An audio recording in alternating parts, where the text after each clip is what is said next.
You could argue the City of Gold has been the bronze standard of coalition politics since 2019. 8 different mayors, multiple speakers, MMCs, and persistent infighting. And even the smaller minority parties are now quarrelling about allegations of spying on councillors. All while the Metro's list of service delivery woes grows. It's sad because Joburg really was that test space, because this is where you had your coalitions for a long time, same with Tshwane. And what we've seen is just the infighting. Every time there's a new mayor, he brings in his new executive, all the rules change. There's no kind of going forward of anything. If it continues like this, and if the infighting continues, the only thing that will progress is time, which means that our infrastructure is getting weaker. I guess Joburg needs to choose one party. At the end of the day, residents voted for a coalition, and that's what they got. Now this is a proper catch-up on the political state of Johannesburg with Star Metro journalist Alex Patrick next. Later in the show, the police's top brass are now fighting each other in court. And finally, Home Affairs is teaming up to introduce bank app first ID and passport applications. Who would have thunk? To know when the next episode drops, hit the like, follow, and subscribe buttons on our YouTube, Spotify, and Apple Podcast channels. If you'd like to engage us on anything you hear in today's show, send us your thoughts and opinions to our official The Lead WhatsApp line. That number 072 562 3179. My name's Graham Robenheimer. Let's chat all this and more right here on The Lead on News 24.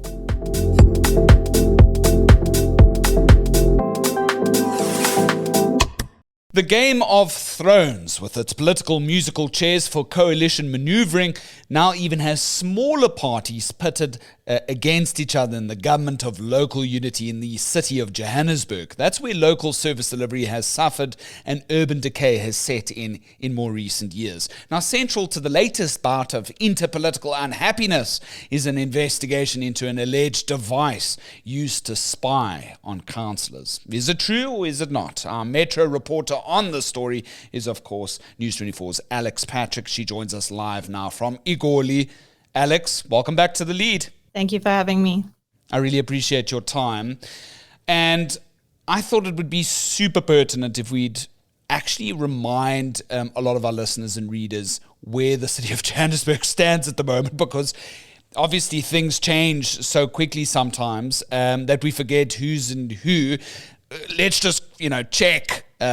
The mayor is still Dada Marero at this stage, right? Dada Marero is still the mayor for now. There are talks of some backdoor talks now that, as you've mentioned, the smaller parties are starting to fraction. But yeah, the ANC and the government of local unity is still in charge. What is the current configuration of this government of local unity? And a lot of times people obviously see the national headlines of government of national unity, GNU, and there's been a lot of deliberation as to whether or not that is unified at all. But we forget that, coalition politics is not new to Johannesburg. We've been dealing with it as journalists and South Africans for the longest time now. The ANC's pretty much got the lead in this coalition. Who are the parties propping the ANC up in power here? Yeah, exactly. So, it ebbs and flows. So we've got Action SA, who are wherever they want to be at the time. The DA does not have any partners, although it often works with the ACDP and the FF Plus, Freedom Front Plus. But the kind of lion's share is the ANC. EFF, if they're playing ball, because they often don't play ball. We've got Aljama, where we've had our two recent mayors from Aljama. We don't have any independent candidates. We've got the AIC, which is Margaret Arnold. She's the Speaker of Council, so that's her party. We've got the African Heart Congress. These are tiny. When I'm talking minorities, wow. I mean like one person each. Good one person ATM, one person UDM, one Congress of the People, one the Pan-Africanist Congress of Azania, another one, and the United Independent Movement, and the African People's Convention. So those are your minorities. And although there's one, two, three, places. Oh, and of course we've now got two from the MK. And not sure where they stand yet. But although there's only a few of these players, there's so many parties involved, which has given the ANC the lion's share. Right, so these are the parties that are ultimately giving the ANC the tiptoes over the 50% plus one majority line, right, to stay in power. Yes. Let's also, whilst we do this, just so that we bring everybody up to speed, and we made a little joke about the mayor and who it is at the moment, but there's been a lot of mayors since 2019, just before the lockdown. Then it was the DA's Herman Mashaba. Of course, a week in politics is a long time. Can you imagine a whole lockdown and several years later, he's now the leader of Action SA. So let's go through all the mayors since Mashaba in 2019. He was around for at least, I think, 3 years, right? 3 years, yeah. 2016. So 2016 was a really good year for the DA. That's when they got their kind of mayors in these massive municipalities. Didn't last. So we've got Herman Mashaba, 2016 to 2019.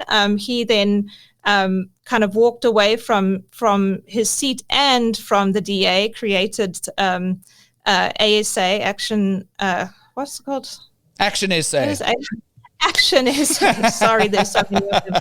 Apologies. Jeffrey Makgobo, 2019 to 2021, he unfortunately died during the COVID era. 2022, Jolade Matango, that's 2021, apologies. Yeah, that's 2021. He died, apologies, 2021. He died in a car accident. His Mpo Marane, who was after him, also 2021, died from a car accident later in hospital. And then it was Mpo Palatse. So the DA then came back into power. That had a lot to do with the minorities again, moving allegiances. So Mpo was 2021 to 2022. Then she was voted out in a motion of no confidence, and Dada Marrero served for 25 days, the famous 25. I think it was September, October. I think it was the 30th of September to the 25th of October. And then the courts, DA went to the courts reinstated Mpo. She was then removed in a proper motion because the courts found that the motion was brought kind of unfairly. She was removed, and so now the minorities have joined with the ANC, and they want their people in power. So we've got Aljamar's Tapelo Ahmad. I think he was 2022. Shocked everyone. Shocked everybody. Yeah, from nowhere, really. That was 4 months, if I'm not mistaken. He stepped down, and he was replaced by his colleague at Aljamar, Kabelo Gwamanda. That's why they used to call Joburg Gwami City. It was Kenny Kunene's name for Gwamanda. I think Gwamanda was a year and a bit. He was quite stable. I think he went from 2023 to 24, if I'm not mistaken. And then I think he had to step down as well. There was going to be a motion of no confidence. It's a revolving door. I mean, just trying to remember this is hurting my head. So he, I believe, stepped down before the motion of no confidence, and then Dada Marrero took over from him. Sure. And what is that? From 2019, let's say stable, 2021 so in the last 4 years, we've had We've had 9, if you count import twice. So we've had 8 different, so 2 a year. 2 a year. Wow. That's why I can't remember anything. I have to write it down. And it's been such a tall task for any metro journalist, right, to stay on top of all of these things. Now, can you imagine, people listening in from other parts of the country? And that's why it's so important, I think, that we bring this context in now. It is a lot of history, but it's going to be important as this discussion moves on. Alex, let's bring this into the mix. So understanding the context of that is super important. Year comes along, the city has its own sort of like anti-fraud and corruption department. It's called the Group Forensic and Investigation Service. And they are supposed to what? Investigate councillors here? Exactly. So GFAs, as they're known, were brought in by the DA during Herman Mashaba's time. Their role was to investigate internal corruption issues of that kind of nature. And there were several cases opened up against kind of high-profile councillors, most of them coming from the ANC and their colleagues, who were at the time the opposition. Right, and then this allegation came out during Mashaba's tenure between 2016 and 19 that apparently, that this group had some sort of tool used to spy on councillors, grabbing, it's called like a grabber, right? That apparently siphons information from people's mobile devices. Is that the allegation? Correct, yeah. Yes, the allegation is that this that Mashaba had bought this grabber device, and as you say, it can basically locate people. It can, take information from anybody's cell phone, laptops, whatever. It's a very powerful tool. And it shouldn't be in the hands, obviously, of local government. Yeah, it's something that you would expect maybe, if you will, on a more national scale, the stuff of James Bond movies. Okay, then the city has a special and independent investigations committee, right?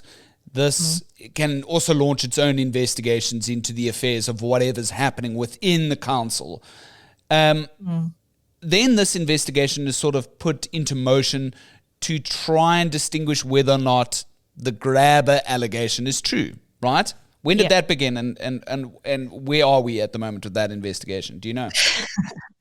Yes, so that's around about the 2022s, 2022-23. So we've got what had happened at the time was that GFAs had essentially been defanged. So their powers were then given over to the council, which obviously makes no sense because it's supposed to be investigating council. And council then decided in this very closed door meeting, none of us were, no media was allowed in, that they would, because they were kind of investigating GFAs, that they would drop all cases that GFAs was looking at. So basically the councillors let themselves off the hook. So the allegation for it was this grabber. So this is where this grabber machine comes into play. And they're saying that the DA had used this grabber to spy on councillors, and it was unfair. And then that's where the Special Independent Investigations Committee was brought in to have a look to see whether or not this machine or whether or not there was spying. I mean, the fact is that in 2022, the SIU actually looked at this device and said it's not a grabber in any way. It's a sweeping machine. So it basically looks for grabbers. Like it looks for okay. It looks for any kind of listening device. It's the I can't even remember. I think Marrero was the mayor at the time. Colleen Makabele was the speaker. They were saying that, this thing could be turned into a device that could listen. And the SIU specifically said, this cannot do anything but check for bugs. Because Alex, journalists were invited to the council to possibly find Yes. this device. Yeah. Were you there? Do you remember it? Or do you remember what came out from this particular tour? I was there. So we were led into the GFA's offices. I'd never been there before, kind of downtown Johannesburg. And we were led up these stairways and every floor we were taken to different departments like, oh, this is what we can do, surveillance, blah, blah. And then at the top floor where it looked to me like people, it looked like a whole bunch of secretaries basically writing whatever. We were taken to this floor, which is now supposed to hold this amazing grabber. There's just people on their laptops doing nothing. There's this cupboard in the middle of nowhere, I'm telling you. A metal cupboard, and inside, allegedly, is a safe with a grabber. But we weren't allowed to look inside the cupboard.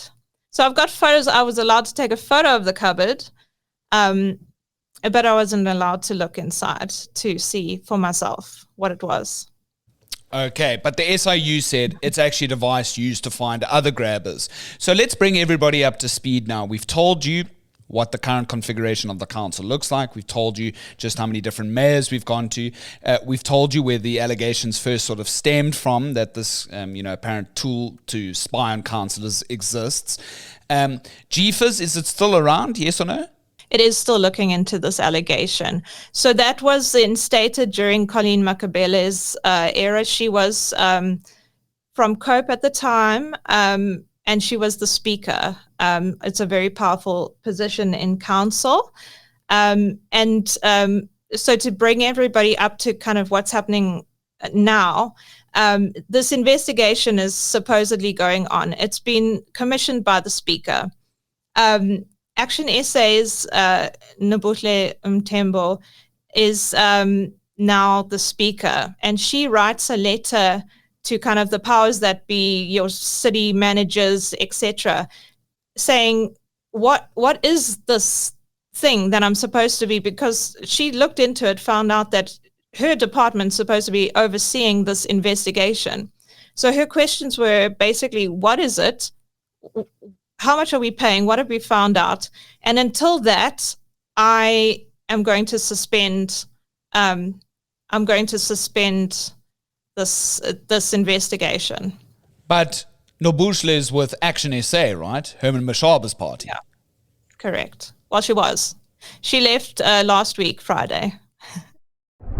You're listening to the latest edition of The Lead on News 24 with Graham Rowenheimer. If you've got an opinion on what you've heard so far, drop us a short voice note on our WhatsApp hotline. That's 072 562 3179. Welcome back. My name is Graham Robin. I'm in conversation with Alex Patrick, our News 24 Metro journalist out in Johannesburg, in this edition of The Lead, discussing all the musical chairs, the political ongoings, and now the smaller minority opposition parties within the government of local unity are now sort of having issue with one another about positions, who gets what, and meanwhile, the people of Johannesburg continue to lose out the most as we head towards local government elections next year. Let's pick up the conversation. So, I mean, look, the SIU says it was a machine used to find other grabbers, so that's a fact. We have an independent body stating that. And then we have an Action SA speaker, now no longer the speaker and has since resigned from the party. Basically, Herman Mashaba's party, the allegation that it all sort of stems from, suspending the probe. Yeah. It's quite a lot. But now there's a new speaker in town. It's the AIC's Margaret Arnold's, been around the block for quite a long time. She's taken over since June as speaker, as you say, a very critical role within City Council. But now Al Jamar's ex-mayor, Tapelo Ahmad, has penned a letter to Arnold's saying that the Special and Independent Investigations Committee should resume its probe into all of this.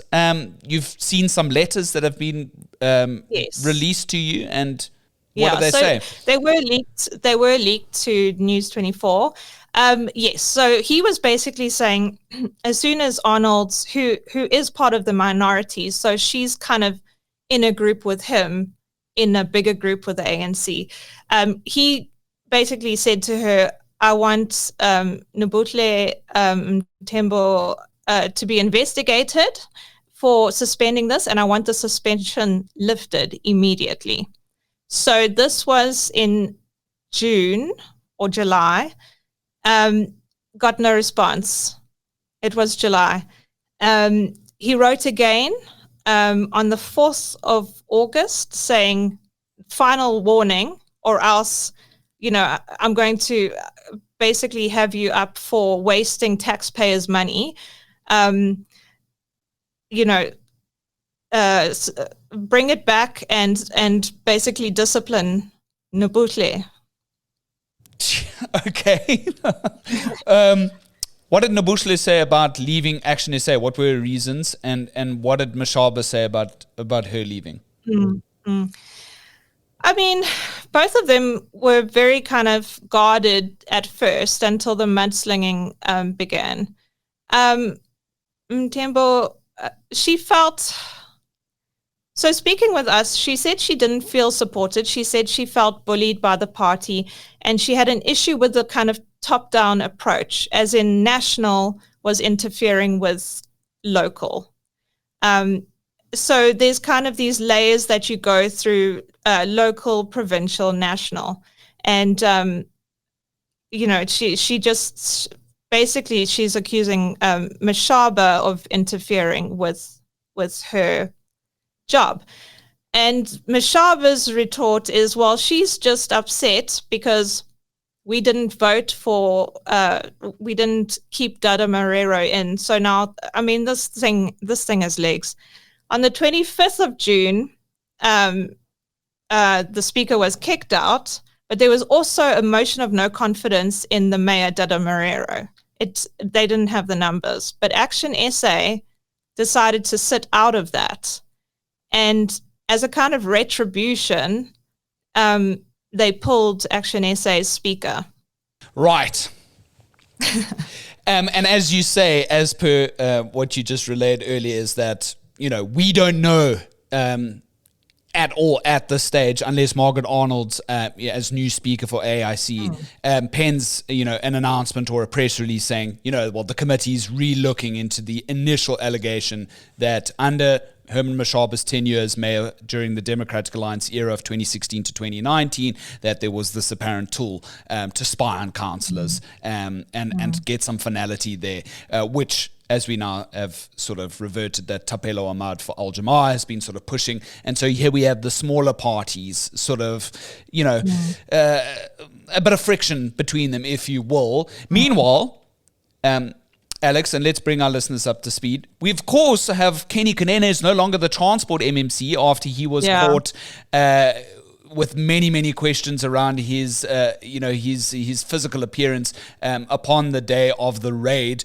of Katiso Katie Molefe's home, the alleged gang squad leader. There was Kenny, of course, many questions raised about why he was there at the time. Apparently, according to him, he was with this young journalist, a part of some sort of media group that he's involved with, showing her the ropes. Look, it's not unheard of for journalists to go out with their editors. Yeah. Even me as a young cub reporter, I once my editor dropped me off at a story once. So we've had big debates in our media WhatsApp groups about whether or not this happens or not, just as an aside. But what it remains at the end of the day is that we still have a very vital portfolio position within the Executive Council of the Mayoral Committee of Transport that has not been filled yet, right? Nobody's really stepped into Kenny's position yet. Is that right? Notwithstanding that the finance MMC position, a very critical one, was also up for grabs. Exactly. So the deal was with the minority parties, they would vote in for an ANC mayor, but they would get 2 MMC roles.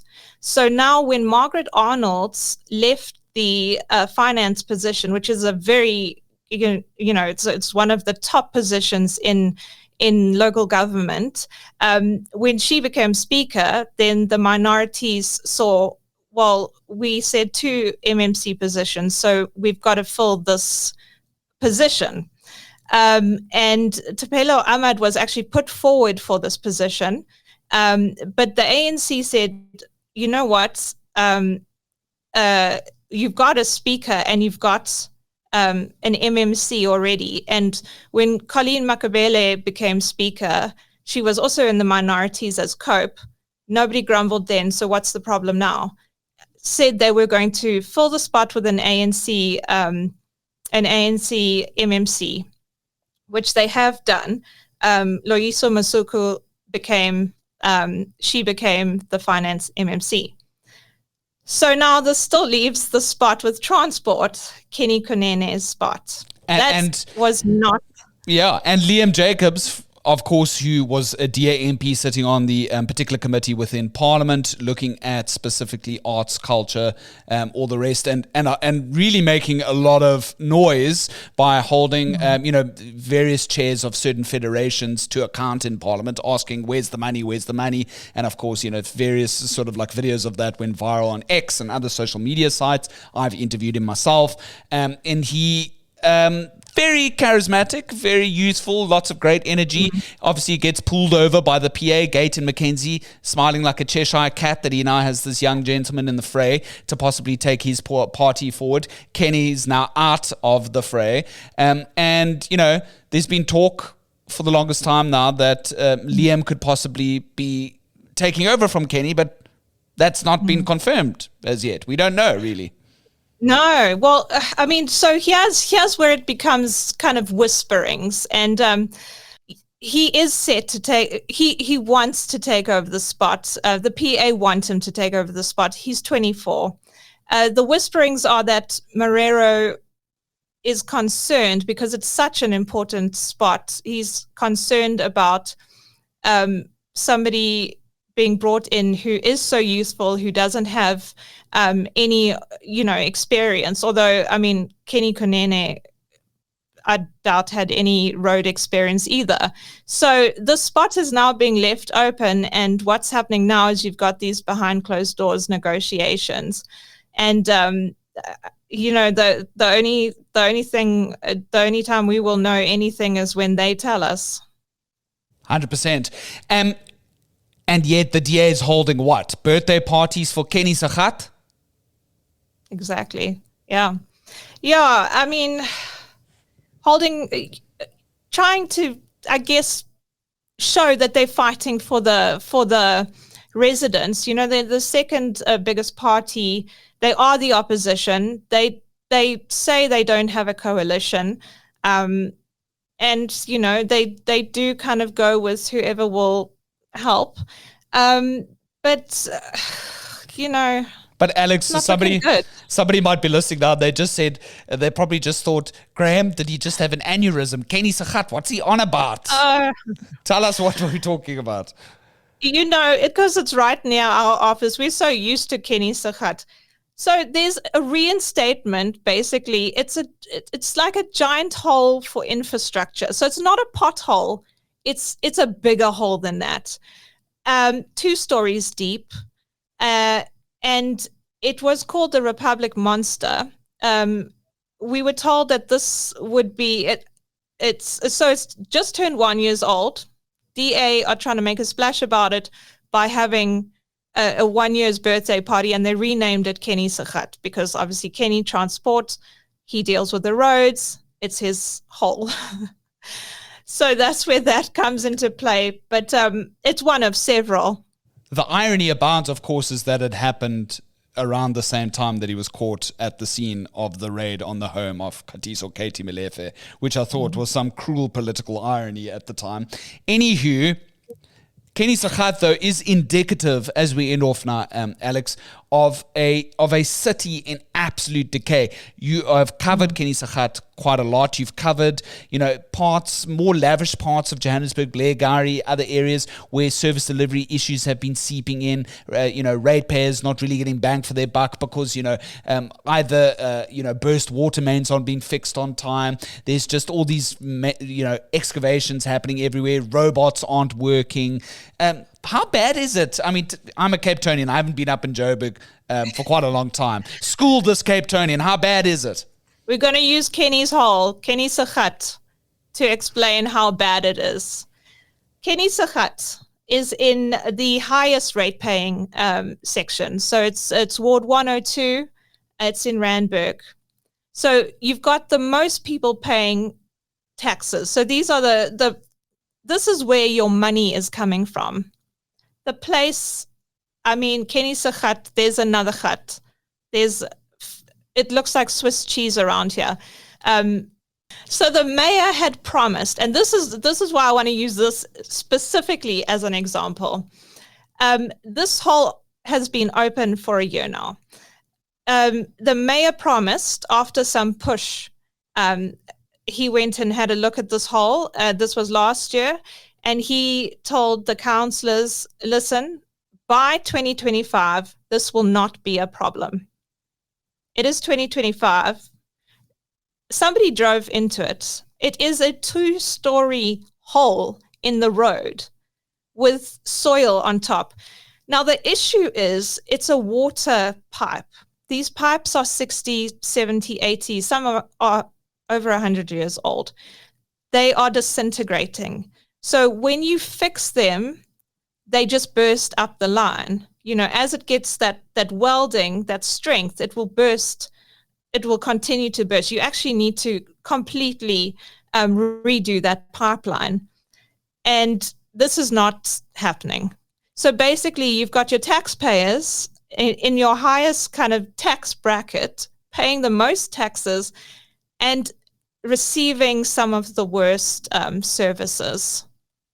And then you have a coalition government that can't agree or not on whether or not an investigation into a already seemingly debunked claim about an alleged grabber to spy on councillors, whether or not that investigation needs to go ahead or not. You've got a council that has so many different mayors within the span of many years. And of course, you know, some of those mayors have sadly passed away as well, unfortunately adding to the chaos of everything. And now you've got, you know, minority parties pushing for more places, pushing for those musical chairs, if you will, within top positions within government.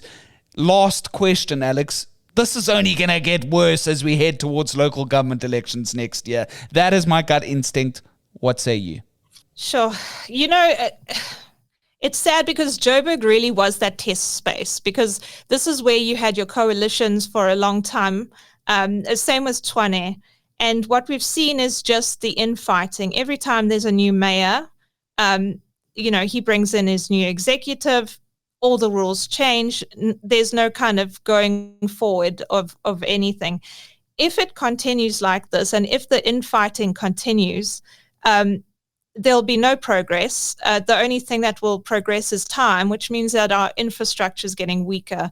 It can only get worse unless people just put their kind of feet down, and I guess Joburg needs to choose one party. You know, at the end of the day, residents voted for a coalition, and that's what they got. Sure. Turf wars and spy scandals. Johannesburg's coalition on the brink, as written by our star Metro journalist, Alex Patrick. Alex, thank you so much for going down a deep rabbit hole there about the state of Johannesburg, bringing us up to speed about the musical chairs in between, the Game of Thrones, if you will. Let's see, you know, how people vote when it moves to next year's local government elections. And who knows, it could even be Helen Zille as mayor. Watch this space. You never know. Thank you. Trending topic. To our trending topic now, and he's a major SAPS figure, alleged to be central to allegations that the heart of our police service has been captured by criminals. But suspended Deputy National Police Commissioner Shadrack Sabiers asked the High Court in Pretoria to reinstate him. That's pending the outcome of the Madlanga inquiry. In his legal papers, Sabier argues that he was merely following fellow suspended Police Minister Senzo Mchunu's orders to National Commissioner Fani Masemola that the Political Killings Task Team be disbanded. Of course, KZN's top cop, Mhlanhla Mkhwanazi, alleges there was political meddling in the unit's dissolution. Masemola himself has since responded to Sabier's allegations, claiming Sabier went rogue in getting rid of the unit. That's the very latest there. Well, this case is due to be heard later this month. Meanwhile, the last we heard some 2 weeks ago is that the Madlanga Inquiry's team was due to hold talks with Mkhwanazi soonest, but that this did not mean that he'd be the very first witness they called. buying a car? Let Driving with J9 steer you right. The reason why I wanted you in today is because I want to talk about car sales. You were in that space for a few years as a salesman. News 24's motoring podcast, hosted by Janine van der Post, delivers sharp car advice, expert test drives. Nowadays, when somebody, for the most part, when somebody walks into a dealership, they know sometimes more about the car than the salesperson does because of the access to information. Yeah. The latest trends and motorsport interviews, all in one smooth ride. But I mean, these are basic questions that people really need to know. And I think at the end of the day, you just really need to do your homework. Catch Driving with J9 on News 24 or wherever you get your podcasts.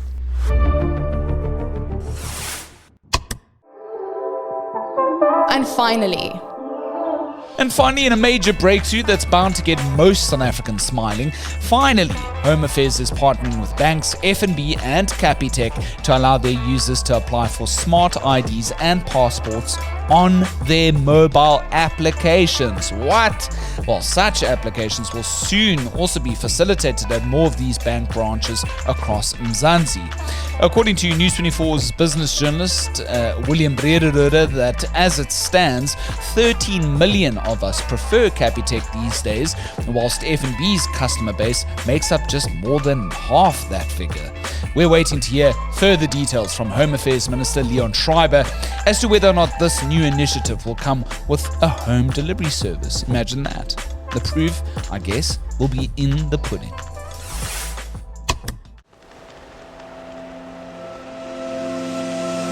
From Home Affairs Innovations to Johannesburg's Game of Thrones, we're in the thick of August and the news week's only hotting up. On this day in history, the 12th of August, 1883, the last quagga in the world died in a zoo in Amsterdam, the Netherlands. The quagga had once roamed the pastures of the Karoo and the Southern Free State. It differed in appearance from other zebra in that it was striped on the front half of its body only. The upper part of its body was a creamy light brown, whilst its belly and legs were whitish. The last wild quagga was probably shot in and around the late 1870s. The name is derived from a Khoikhoi word for zebra and is being said to resemble the quagga's call. Scientific research revealed that the quagga was not a species in its own right, though, but one of the plains zebra subspecies. That, according to South African History Online on this day in history, the 12th of August, 1883. The more you know. Our WhatsApp line is 072 562 3179 if you'd like to send a voice note on anything you heard in today's edition. If you'd like to give the lead a rating, we'd appreciate it on our Apple and Spotify channels. That way you can find out more about the show and hopefully some of your friends will start listening too. My name's Graham Robenheimer, and so long as there's news, we'll always have the lead.